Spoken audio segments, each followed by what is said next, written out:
বাচ্চা যখন ছোট থেকে বড় হওয়া শুরু করে তখন আমাদের কত রকম আনন্দের সাথে একটা আতঙ্ক সৃষ্টি হয়।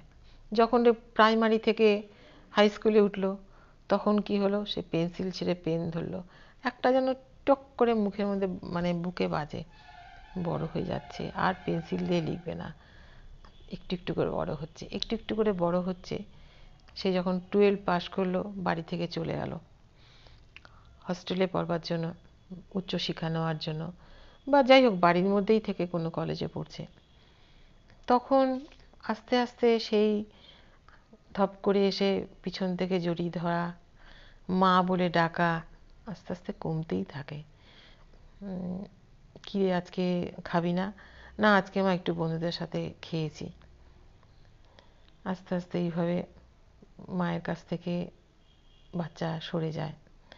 সব কিছুতেই আগে মা, এমনকি কোথাও গিয়েও বলবে আমার মাই শ্রেষ্ঠ, আমার মাই শ্রেষ্ঠ রান্না করে, আমার মাই শ্রেষ্ঠ গান করে, আমার মাই শ্রেষ্ঠ, সব দিকে শ্রেষ্ঠ।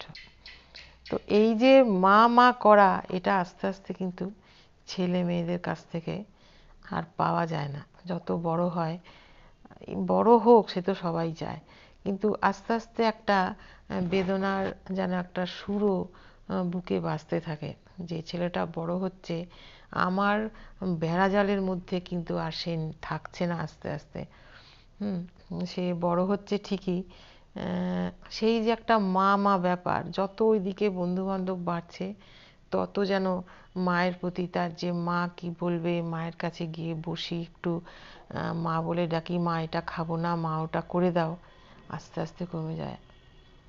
তারপর সে যখন চাকরি বাকরি পায় তবুও সে বাড়িতে আসা যাওয়া করে, বলে যায়, কথা দিয়ে যায়, মা আমি রোজ ফোন করব। ঠিক আছে, তারপর সেই ফোন করার যে দূরত্ব সময়টা সেটাও আস্তে আস্তে বাড়তে থাকে, রোজ ফোন করতে পারে না, অনেকটা ডিস্টেন্স তৈরি হয়ে যায়, মনের মধ্যেও তৈরি হয়ে যায়, এবং দুটো মা বাচ্চার মধ্যেও দূরত্বও তৈরি হয়ে যায়, মনের দূরত্বও তৈরি হয়ে যায়।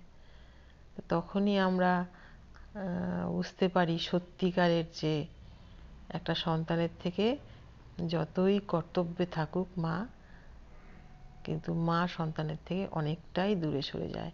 এই ভয় যেন বাচ্চা যত বড় হয় তার সাথে সাথে সবারই থাকে, যে বড় হচ্ছে, মানুষ হচ্ছে, কিন্তু আমার কাছ থেকে দূরে সরে যাচ্ছে, এই যে তার উপর একটা আমার কর্তৃত্ব, সেটা কিন্তু আমাদের একটা অধিকারের মধ্যে চলে আসে, সেটা আমরা ছাড়